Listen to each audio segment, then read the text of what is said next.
آج دن دہاڑے ایک واقعہ پیش آیا، جامعہ انوار مصطفیٰ اس کے قریب ہے ہاکی گراؤنڈ۔ اس جامعہ کے سامنے ہاکی گراؤنڈ کی دیوار پر دن 12 بجے کے قریب کسی نے چاکنگ کی ہے۔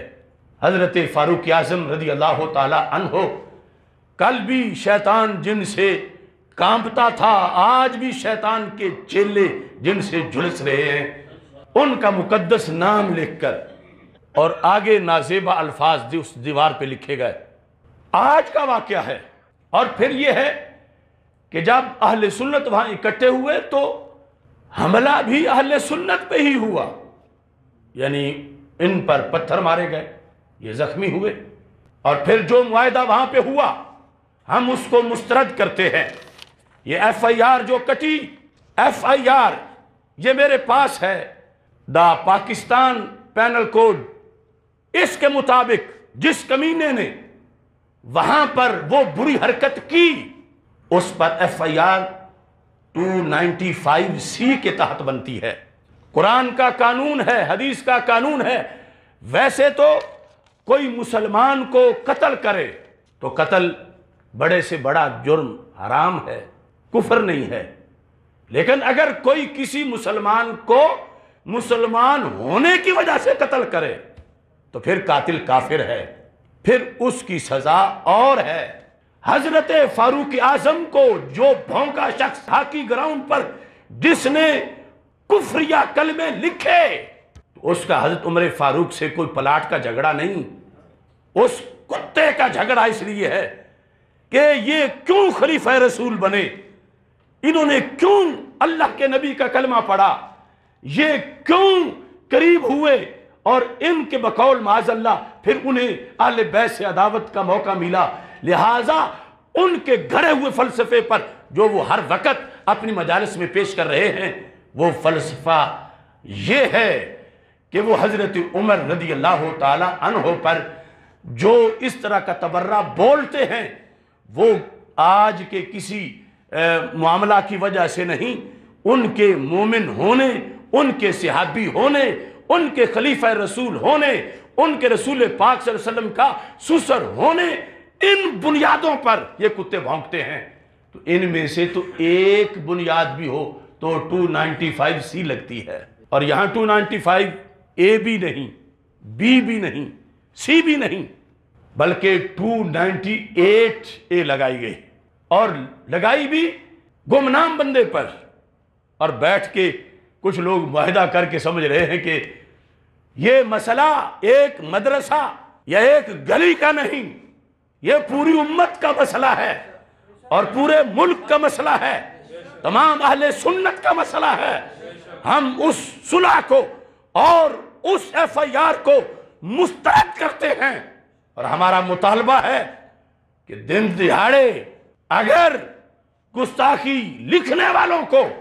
کوئی ادارے حکومت اور یہ وہاں کے کرندے پکڑ نہیں سکتے تو پھر سب سے پہلے انہیں سزا دی جائے، انہیں کوڑے مارے جائیں۔ اس علاقے کے، اس شہر کے جو انتظامیہ کے افسران ہیں ان پہ لازم ہے اگر کوڑوں سے بچنا ہے۔ تو آج تو ہر جگہ کیمرے لگے ہوئے ہیں، آخر اصول ہیں ہمارے پاس شریعت میں کہ جس جگہ کوئی جرم ہو جائے اس علاقے کے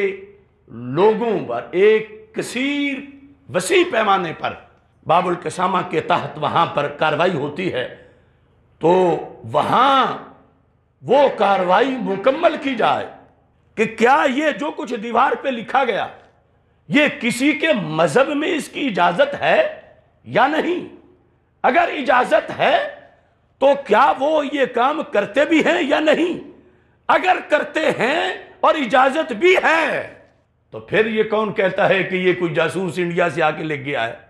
جو کچھ لکھا گیا ہاکی گراؤنڈ کی دیوار پر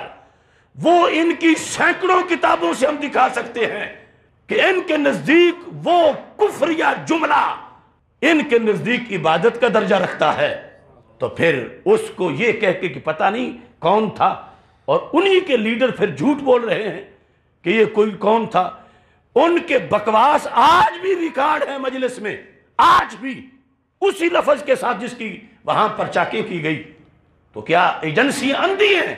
کہ وہ کہہ دے کہ نہیں ہمیں پتہ نہیں، تو اس سے چور تو کہتا ہے میں نے چوری نہیں کی، تو اتنا کہنے سے کیا مسئلہ حل ہو جاتا ہے یا فیصلہ ہو جاتا ہے؟ ہرگز نہیں۔ کہ کیا ان کی مجالس میں یہ نہیں کہا جا رہا؟ اگر کہا جا رہا ہے تو پھر وہاں سے ہی تو ذیل تیار ہو رہا ہے۔ پھر اس علاقے کے ذاکر کو پکڑو، ادھر جو ان کا ادارہ ہے اس کے محتمم کو پکڑو، ادھر جو ان کی قیادت ہے اس پہ پرچہ کٹے، نامزد پرچہ کٹے، کیونکہ ان کی تو کتابوں میں لکھا ہے کہ نماز ہی پوری نہیں ہوتی جب تک حضرت عمر فاروق پر معاذ اللہ یہ لفظ نہ بول لے جو انہوں نے دیوار پہ لکھا۔ ان کی یہ نماز ہے، ان کی یہ عبادت ہے، ان کا یہ دین ہے۔ اور میں ان سے کہتا ہوں کتنے تم منافق ہو کہ کتابوں میں لکھ لیتے ہو، تقریر میں بول لیتے ہو، وقت آئے تو پھر انکار کر لیتے ہو۔ سکھ بھی سکھ ہے تو اعلانیہ بھی سکھ ہے، وہ خفیہ بھی سکھ ہے۔ ہندو ہے، وہ خفیہ ہندو ہے تو اعلانیہ بھی ہندو ہے۔ اور اگر تمہیں شیطان نے ایسا دین دیا ہوا ہے جو تم نے کتابوں میں لکھا ہے اور جو تم اپنی مجلسوں میں بولتے ہو، تو پھر کمینوں سامنے بھی بولو۔ جو تیار کرتے ہو اپنے چیلے، پھر سامنے بھی اقرار کرو، تاکہ اندھیرے میں نہ رکھو ملک کی ایجنسیوں کو اور ملک کے حکمرانوں کو۔ ہم تو بار بار پہلے سے یہ کہتے آ رہے ہیں کہ یہ سب کچھ سلسلہ جیسے وہاں قادیانیت اپنے نمبر بنا رہی ہے، باطل کے دفتر کے اندر ایسے ہی یہ لوگ بھی پورے وظیفہ خار ہیں وہاں کے، اور یہ دھندا کر رہے ہیں۔ یقیناً یہ میری باتیں تلخ بہت ہوں گی کچھ لوگوں کے لیے، مگر جب تک ہم زندہ ہیں دھاندلی ہو اور ہم چپ رہیں تو ایسا نہیں ہوگا۔ یعنی وہاں پر جرم کیا جن لوگوں نے، ان کو کٹہرے میں لانا فرض ہے حکومت کا، ورنہ خاکم بدہن چوک چوک میں ایسا لکھیں گے اور کہیں گے ہمیں تو پتہ ہی نہیں یہ کون لکھ گیا ہے۔ اور جو بدھو رہنما اگر اس پر ہی مطمئن ہو جاتے ہیں کہ چلو جی انہوں نے تو یہ کہا ہے ہم نے نہیں کیا، تو چور کب چوری مانتا ہے؟ یہ تمہارا کام ہے ان سے منوانا۔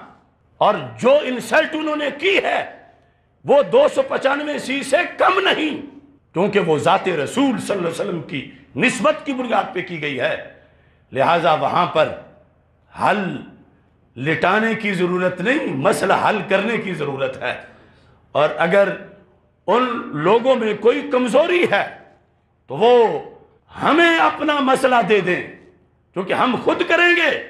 تو کہیں گے دیکھو جی یہ اوپر سے آ کے مداخلت کر رہے ہیں، اگرچہ مجھ پہ تو پابندیاں ہیں اور فورتھ شیڈول ہے، لیکن اہل حق وہ مسئلہ لے کے چلیں گے۔ ہماری اس غیرت کہ وہ حمایت کنندہ ہیں وہ لے کے چلیں گے اس مسئلے کو، مگر یہ ہے کہ صاف چھپتے بھی نہیں، سامنے آتے بھی نہیں۔ ایک تو میں خود اہل سنت سے یہ کہنا چاہتا ہوں، بلا وجہ نہیں یہ چمن کی تباہیاں، کچھ باغ باہیں برکو شرر سے ملے ہوئے۔ یہ کمینے لوگ